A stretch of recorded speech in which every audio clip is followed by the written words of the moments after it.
Hello అందరికీ welcome to my YouTube channel. ఈరోజు వీడియోలో మిక్చర్ని ఇంట్లోనే టేస్టీగా ఎలా చేయాలో చూసేద్దాం. ఫస్ట్ మనం కారపూసతో స్టార్ట్ చేద్దాం. కారపూస రెడీ చేసుకోవడం కోసం ఒక బౌల్లో శనగపిండి, దాంట్లోకి కారం, రుచికి సరిపడా ఉప్పు, ఇంకా అల్లం వెల్లుల్లి పేస్ట్ వేసుకొని కలుపుకుంటూ వాటర్ యాడ్ చేసుకొని పిండిని ఈ కన్సిస్టెన్సీలో కలుపుకొని పక్కన పెట్టుకోవాలి. ఇలాంటి మురుకుల గొట్టం ఒకటి తీసుకొని దీనికంటే చిన్నగా ఉండే బిళ్ళలు తీసుకోవాలి. ఇందాక మనం కలిపి పెట్టుకున్న పిండిని దీంట్లో వేసుకొని డీప్ ఫ్రైకి సరిపడా ఆయిల్ తీసుకొని బాగా వేడి చేయండి. ఇప్పుడు మంటని లో ఫ్లేమ్లో పెట్టుకొని ఇలా తిప్పుతూ కారపూసని చేసుకోవాలి. కారపూస తొందరగా ఫ్రై అవుతుంది. ఇలా అటు ఇటు తిప్పుతూ ఫ్రై చేసుకోవాలి. 2 సైడ్స్ బాగా ఫ్రై అయ్యాక ఆయిల్ నుంచి తీసేయాలి. అంతే, క్రిస్పీగా కారపూస రెడీ. నెక్స్ట్ బూందీ ఎలా చేయాలో చూద్దాం. ఒక గిన్నెలో శనగపిండి ఇంకా కారం, ఉప్పు వేసుకొని వాటర్ కూడా యాడ్ చేసుకొని ఈ కన్సిస్టెన్సీలో కలుపుకోవాలి. బూందీ చేసుకోవడం కోసం బూందీ గరిటెని తీసుకోవాలి.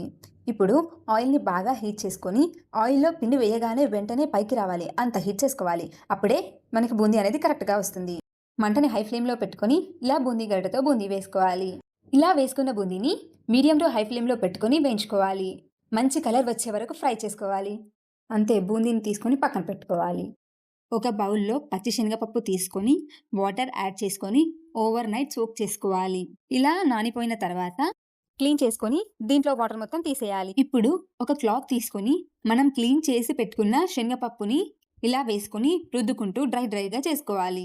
ఇలా డ్రై చేసుకున్న శనగపప్పుని ఆయిల్లో ఫ్రై చేసుకోవాలి. మిక్చర్లోకి పల్లీలు ఇచ్చే టేస్టే వేరు కదండి, సో పల్లీలను కూడా ఫ్రై చేసుకోవాలి. ఇప్పుడు ఇదే ఆయిల్లో కరివేపాకు తీసుకొని ఫ్రై చేసుకోవాలి. ఇప్పుడు ఒక గిన్నెలోకి మనం రెడీ చేసి పెట్టుకున్న కారపూసని తీసుకొని స్మాష్ చేసుకోవాలి.